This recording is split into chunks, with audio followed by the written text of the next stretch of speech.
এ কারণে কারোর ঘরে যদি ভালো মানুষ জন্ম হয় আর ভালো মানুষ যদি কারোর খানদানে এসে যায়, তখন এই খানদানটাও আল্লাহর কাছে উত্তম মানব সম্পদ জন্মগ্রহণ করার কারণে আল্লাহর কাছে দামি খানদান হয়ে যায়। এ কারণে কোরআনে হাকিমে দামি খানদানের নামে সূরা বিদ্যমান আছে, যেমন সূরায়ে আলে ইমরান। যদি কোনো মায়ের পেটে দামি মানুষের জন্ম হয়, সে মা আল্লাহর কাছে দামি হয়ে যায়। কোরআনে কারিমে আল্লাহ পাক সূরা দান করেছেন সূরায়ে মারিয়াম, যে হযরত মারিয়াম আলাইহিস সালামের পেটেই জন্মগ্রহণ করেছেন। ঐতিহাসিক শ্রেষ্ঠ নবী রাসূলদের মধ্যে অন্যতম একজন, যে বাপবিহীন যাকে আল্লাহ তাআলা মাতৃগর্ভে এনেছেন এবং পৃথিবীবাসীকে বাপ ছাড়া একজন মহামানব দান করেছেন, যার পেট থেকে দান করেছেন তিনি হলেন হযরত মরিয়ম আলাইহিস সালাম। আল্লাহ তাআলা তার সম্মান তুলে ধরে মাতৃগর্ভের সম্মান দিয়ে আল্লাহ তাআলা হযরত মরিয়মের নামেও কোরআনে কারিমে সূরা দান করেছেন। পিতা হিসেবে আদর্শ পিতা, মানব গঠনকারী, মানব আদর্শ শিক্ষা প্রদানকারী পিতা। এই পিতাও আল্লাহর কাছে দামি, যেই পিতা তার ঔরসের সন্তানকে আদর্শ শিক্ষা প্রদান করে এবং শ্রেষ্ঠ মানুষ হিসেবে গড়ে তোলার মেহনত করে, এই পিতা আল্লাহর কাছে দামি। কোরআনে হাকিমে আল্লাহ তাআলা আদর্শ পিতার চরিত্র শিখাইতে উম্মতে মুসলিমাকে কিয়ামত পর্যন্ত সূরা দান করেছেন সূরায়ে লুকমান। সারা দুনিয়ার সব পিতাদের জন্য পিতৃজীবনের আদর্শ শিক্ষার অন্যতম একটি সূরা। আল্লাহ পাক চান যে মানুষের ঔরসে ভালো মানুষের জন্ম হোক, কারণ মানুষ যদি খারাপ হয় সেটা শুয়োরের চাইতে বেশি খারাপ। ঠিক আস্তে করে বললেন কেন? মানুষ যেটা খারাপ হয় এটা শূকরের চাইতে বেশি খারাপ। কথাটা কার? জোরে আওয়াজ করে বলেন, কথাটা কার? উলাইকা কাল আনআমি বাল হুম আদাল। আল্লাহ পাক বলেন কিছু কিছু মানুষ আছে যারা চতুষ্পদ জন্তুর মতো অথবা চতুষ্পদ জন্তুর চাইতেও নিকৃষ্ট, শুয়োরের চাইতেও নিকৃষ্ট। শুয়োর তো নাজাসুল আইন, এর সাথে যা লাগে তার নাপাক হয়ে যায়, কিন্তু মানুষ খারাপ হইলে এটা এমন নাপাক হয়, এমন ভয়ঙ্কর হয় যে তার স্পর্শে কখনো কখনো জাতি ধ্বংস হয়ে যায়। এই কারণে খারাপ মানুষ যদি ঘরে থাকে তো ঘর খারাপ হয়ে যায়, খারাপ মানুষ যদি রাষ্ট্রে থাকে তো রাষ্ট্র খারাপ হয়ে যায়, সমাজে থাকে সমাজ খারাপ হয়ে যায়। খারাপ মানুষের ছোঁয়া সচিবালয়ে লাগলে সচিবালয় বাদ হয়ে যায়, খারাপ মানুষের ছোঁয়া সংসদে লাগলে সংসদও বরবাদ হয়ে যায়। খারাপ মানুষের ছোঁয়া দেশের রাজনীতির বড় চেয়ারে বসলে দেশের রাজনীতি নাপাক ও নোংরা রাজনীতিতে পরিণত হয়ে যায়। খারাপ মানুষ বড় ভয়ঙ্কর, কারণ এটা নাজাসুল আইনের চাইতে অনেক বেশি নিকৃষ্ট। এ কারণে মহান আল্লাহ দুনিয়ার বাবা মাকে দোয়া শিখাইছেন, হে পৃথিবীর বাবা মারা, তোমরা আমার কাছে দোয়া করো তোমাদের বংশে যেন খারাপ মানুষ না আসে। মানব সম্পদ দুনিয়ার দামি সম্পদ, দামি দামি মানুষ যেন তোমাদের খানদানে জন্মায়, এই দোয়া আমার কাছে করো। কারণ বিয়া করলে তার ঘরে মানুষ জন্মায় না যদি না আল্লাহ না দেয়। সন্তান তার ঘরে জন্মায় যাকে মহান আল্লাহ দেয়, যারে ছেলে দেয় তার ছেলে হয়, যারে মেয়ে দেয় তার মেয়ে হয়। যে ঘরে ছেলে মেয়ে উভয় দান করে, ছেলে মেয়ে দুজন হয়। বঞ্চিত করে তো দুনিয়ার ডাক্তার বাচ্চা খাওয়ায়া একটা সন্তান ঘরে আগমন করানো যায় না। সন্তান দাতাকে জোরে আওয়াজ করে বলেন। বোবা কেউ নাই তো এখানে? বোবা নাই তো কেউ? সবাই মুখওয়ালা, তাহলে ভালো করে তাওহীদের স্বীকারোক্তি প্রদান করুন, আল্লাহ পাকের কুদরতের স্বীকারোক্তি প্রদান করুন। সন্তান দাতা কে? জোরে আওয়াজ করে বলেন। খাজা বাবা কি সন্তান দেয়? মাজারে সন্তান পাওয়া যায়? সুতরাং সন্তান চাইবে বান্দা কার কাছে? আল্লাহর কাছে। এমনকি বিবির পেট থেকে সন্তান হয়, বউরে কয় হয় তোর জানি ছেলে হয়, তোর জানি ছেলে হয়, এটা ছেলে দিস, ছেলে দিস। কোনো বউকে ছেলে দিতে আর বোঝামাই রে, ছেলে কে দিব? আরো জোরে আওয়াজ করে বলেন, কে দিব? সন্তান কে দিবে? আল্লাহ। যেহেতু তিনি বাচ্চা দান করবেন, তার দানেই আপনার ঘরে মানব সম্পদ জন্মগ্রহণ করবে। সুতরাং রব্বে করিম বলে, তোরা আমার কাছে ভালো ভালো সন্তান চাইছ। ভালো সন্তান চাইলে লাভ কি?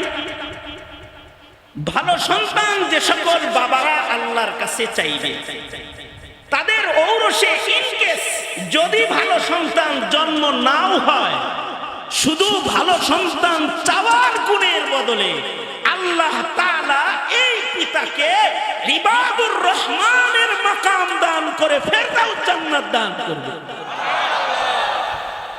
দোয়া করলেই যে আয়া করবো ভালো সন্তান, বিষয়টা এমন না। আল্লাহ দিলে হইব, কিন্তু যদি নাও হয় তাতেও দুয়ার পুরস্কার পাবে ফেরদাউস জান্নাত, নামটা থাকবে ভিআইপি লিস্টে ইবাদুর রহমান হিসেবে। চিল্লায়া জোরে বলেন আল্লাহু আকবার। তাহলে দোয়া এটা করলে নগদে দুনিয়ায় সন্তান না পাইলেও আখিরাতে লাভ আছে না নাই? আছে। সুতরাং খুব বেশি করে পড়বে এই দোয়াটা, খুব বেশি পড়বে বান্দা। এটা কার পছন্দ? আরো জোরে বলেন, কার পছন্দ? আল্লাহর ভাষায় বান্দা পড়বে। আমার সাথে সবাই মিলা মাঝ রাতে একটু দিল দিয়া এই দোয়াটা পড়েন। যারা বিয়ে করছেন তারাও পড়েন, যারা বিয়ে করবেন হেরাও পড়েন। বিয়ে করো নাই কারা কারা? কিছু আর তুলে এলাইছে, বিয়ে করেন। আমি কইছি আর তুলতে। অনেকে আছে বিয়ে করো নাই, অথবা কেউ আছে বিবাহ করেছে, সন্তান হয়েছে, সন্তানগুলা ভালো হয় নাই, তোমার পছন্দ হয় না, তাও দোয়া জারি রাখো। তাহলে ছেলের ঘরে নাতিটা আল্লাহ তোমার পছন্দের দান করে দিবে, অথবা নাতির ঘরে পুতিটা তোমার চক্ষু শীতল করা দান করবে। ঔরসের মধ্যে নেক সন্তান দোয়ায় আল্লাহ তাআলা পাঠায়। এ কারণেই বাবা ইব্রাহিম খানদানের জন্য বাইতুল্লাহ নির্মাণ করে দোয়া করেছে, রব্বানা বাস ফীহিম দুআ। আল্লাহ, এ আমার ইসমাঈলের খানদানে আপনি ভালো মানুষ যেটা শ্রেষ্ঠ এটারে পাঠায়। দোয়া করছে। এজন্য বাবারাও দোয়া করতে হয়। তাই আসেন সবাই মিলে দোয়াটা পড়ে আলাই। যেহেতু আগে একবার জিজ্ঞাসি বোবা আছেন কিনা, কইছেন নাই, তাহলে একটু আওয়াজ করে পড়েন আমার সাথে, রব্বানা। আর আওয়াজ জমা নাই তো, জোরে আওয়াজ করে বলেন, রব্বানা হাবলানা মিন আজওয়াজিনা ওয়া যুররিয়াতিনা কুররাতা আয়ুন ওয়াজআলনা লিল মুত্তাকিনা ইমামা। আবার করেন, রব্বানা হাবলানা মিন আজওয়াজিনা ওয়া যুররিয়াতিনা কুররাতা আয়ুন ওয়াজআলনা লিল মুত্তাকিনা ইমামা। বান্দা এই দোয়া বেশি করবে, এটা আল্লাহর পছন্দ। অর্থাৎ মর্মার্থ হলো বান্দা বলবে, ওগো আমার মালিক, ওগো আমার আল্লাহ, তুমি আমার খানদানের ভেতরে এমন সন্তান দান করো যা দেখলে আমার চোখ শীতল হয়ে যাবে। যে সন্তান নেককারদের সর্দার হবে, মুত্তাকিদের সর্দার হবে, এমন সন্তান দিও। তার মানে হলো এমন সন্তান দিও না যেটা গাঞ্জটিকর সর্দার, এমন সন্তান দিও না যেটা মদখোরদের সর্দার, এমন সন্তান দিও না যেটা খুনিদের সর্দার। খুনিদের সর্দার চিনেন না আপনারা? হ্যাঁ, স্যার হয়েছেন কে মিয়া? খুনিদের সর্দার চিনেন না? খুনিদের সর্দার দিও না। কিছু মানুষ আছে গাঞ্জটিকর সর্দার, কিছু মানুষ আছে স্মাগলারদের সর্দার, কিছু মানুষ আছে ডাকাতের সর্দার, চোরের সর্দার, কিছু আছে কসাই মার্কা খুনের সর্দার। এমন সর্দার নিয়ে দুই চারটার নাম জানেন তো? জানেন তো না? কোন দিন? হ্যাঁ, কে বলছে? হুজুর কইছে না আপনারা কইছেন? এমন সর্দার যদি হয় কেউ, তাইলে এমন একটা খুনি সর্দার খানদান না শুধু দেশ ধ্বংস করার জন্য যথেষ্ট। আওয়াজ করে বলেন ঠিক না বে ঠিক? জোরে আওয়াজ করে বলেন। শুধু কি দুনিয়ায় মুসিবত, নাকি এরা আখিরাতেও মুসিবত? আখিরাতেও মুসিবত, আখিরাতেও এরা মুসিবত। এই সন্তানের কারণে ময়দানে মাহশারে বিপদে পড়ে যেতে হবে। এই সন্তানের কারণে বাবা মার বিপদ হবে। এ কারণে বাবা মা দোয়া করবে, আল্লাহ বিপদ আপদ দিও না বংশে। বংশে এমন মানুষ দিবা যা দেখলে চোখ জুড়ায় যাবে। কি চোখ জুড়ায়? কি নায়ক দেখলে, নায়িকা দেখলে? হ্যাঁ, চোখ জুড়ায় না। সন্তান ফর্সা হওয়া লাগে না, সাদা হওয়া লাগে না, সুন্দর হওয়া লাগে না, সুন্দর টল ফিগার, বডি স্ট্রাকচার খুব সুন্দর পছন্দ মতো হওয়া লাগে না। চোখ জুড়ায় না। সন্তান কালো হইলেও কখনো কখনো সন্তান দেখা বাবা মার চোখ জুড়ায় দেয়। যদি সন্তানটা ভালো মানুষ হয়, সন্তানটা যদি নেককার হয়, বাবা মার দিল ঠান্ডা হয়ে যায়। সন্তানের ভালো কাজ দেখলে বাবা মা আত্মতৃপ্তি পায়, বাবা মার শান্তি লেগে যায়। এই সন্তানগুলা দুনিয়ার জীবনে বাবা মার শ্রদ্ধার আসনে উন্নীত হওয়ার কারণ হয়ে যায়। আর সন্তানটা যদি বিশ্রী সন্তান হয়, তাহলে এমন সন্তানের পরিচয় দিতে বাবা মার কষ্ট হয়। এমন সন্তানের কারণে কখনো কখনো বাবা মাকে গ্রাম ছাড়তে হয়। কি ঠিক না? ঠিক। মহল্লা ছাড়তে হয়। কখনো কখনো বাবা মাকে তিরস্কার আর ভর্ৎসনার শিকার হতে হয়।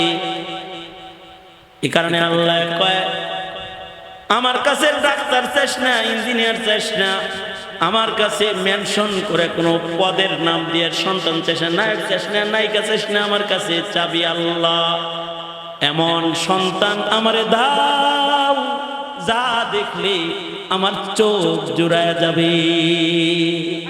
এইরকম একটা আওলাদ ফরজান্দ আল্লাহ তুমি আমাকে দান করো, এটা দোয়া করবে বান্দা। তখন এই সন্তান গণনা কইরাও তৃপ্তি পাওয়া যায়। আর যদি সন্তানগুলা হয় বাটপার, খুনি, সন্ত্রাসী, চাঁদাবাজ, ও সন্তান গণনা করতেও ঘৃণা লাগা যায়। বাবা গণনা করতে চায় না। হাজার সফরে এক বুড়া চাচার সাথে আমি ছিলাম রুমে। হঠাৎ করে পাশের রুম থেকে আমি যাইতেই এই চাচার মেয়ের জামাই ফল নাস্তা রেডি করে দস্তরখান সহ আমাদের রুমে হাজির, নিজের শ্বশুর রে খাওয়াইতে। শ্বশুর মিয়া খুশি হয়ে আমাকে বলে, হুজুর